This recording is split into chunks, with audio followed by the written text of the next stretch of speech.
ఇక అసెంబ్లీ సమావేశాలకు సంబంధించి మరిన్ని వివరాలను మా ప్రతినిధి ప్రదీప్ అందిస్తారు. ప్రదీప్, ఉభయ సభలు రెండు కూడా ఇవాళ ప్రారంభం కానున్నాయి. వర్షాకాల సమావేశాలైతే ఎప్పుడు ప్రారంభం కానున్నాయి? ఏ అంశాల గురించి చర్చించనున్నారు సభలో? ఈరోజు 10:30 గంటలకు శాసనసభ అదేవిధంగా శాసన మండలి సమావేశం ప్రారంభం కాబోతున్నాయి.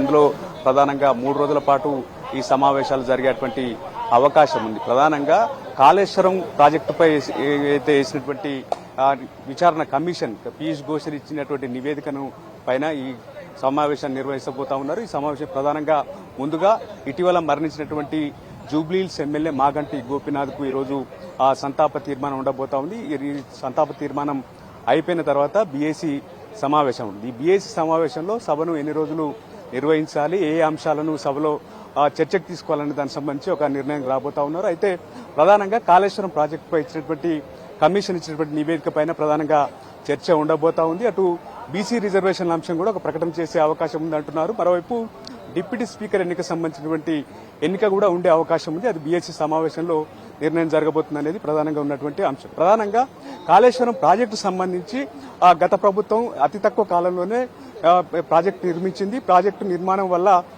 దాదాపు 1,00,000 ఎకరాలు సాగునీరు అందుతున్నటువంటి నేపథ్యంలో ఈ ప్రాజెక్టు నిర్మాణం వల్ల వచ్చినటువంటి పేరు ప్రఖ్యాతలు, కేసీఆర్కి వచ్చినటువంటి పేరు ప్రఖ్యాతలు ఏవైతే ఉన్నాయో వాటిని బదనాం చేయాలనేది ప్రధానంగా కుట్ర పన్నుతున్నటువంటి పరిస్థితి.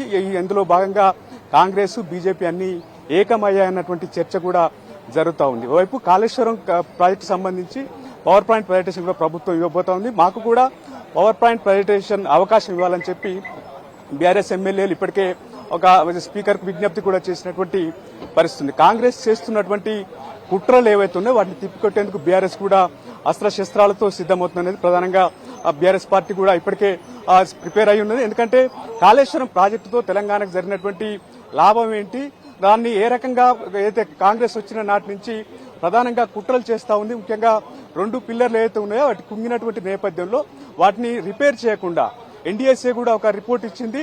ఆ రిపోర్ట్ ఆధారంగా ఇప్పటికే మరమ్మతులు చేయాల్సినటువంటి అవసరం ఉంది. కానీ కేవలం గత ప్రభుత్వాన్ని బదనాం చేయాలి అన్నటువంటి ఉద్దేశంతో ఇప్పటివరకు రిపేర్ చేయకుండా దాదాపు 20 నెలలుగా అక్కడి నుంచి నీరు ఎత్తిపోయకుండా రైతుకు సాగునీరు ఇవ్వకుండా చేస్తున్నటువంటి పరిస్థితులు మనం చూస్తా ఉన్నాం. వీటన్నిటినీ బీఆర్ఎస్ ఎండగట్టేటువంటి అవకాశం ఉంది. ఈ ప్రాజెక్టు పైన ఆ ప్రభుత్వం ఏ రకంగా ముందు నుంచి ఒకటే ఆరోపణలు చేస్తూ వస్తా ఉంది. 1,00,000 కోట్లు దుర్వినియోగం అని చెప్పి కాంగ్రెస్ ముందు నుంచి చెప్తూ వస్తా ఉంది. అదే ఈ రిపోర్ట్లో కూడా ఉన్నటువంటి నేపథ్యంలో ఈ రిపోర్ట్ సంబంధించి ప్రభుత్వం ఏ రకంగా చెప్పబోతోంది, బీఆర్ఎస్ ఏ రకంగా ఎండగడుతుంది అన్నటువంటి అంశం ప్రధానంగా ఉంది. 3 లేదా 4 రోజుల పాటు ఈ ప్రత్యేక సెషన్ సమావేశం ఉండబోతా ఉంది.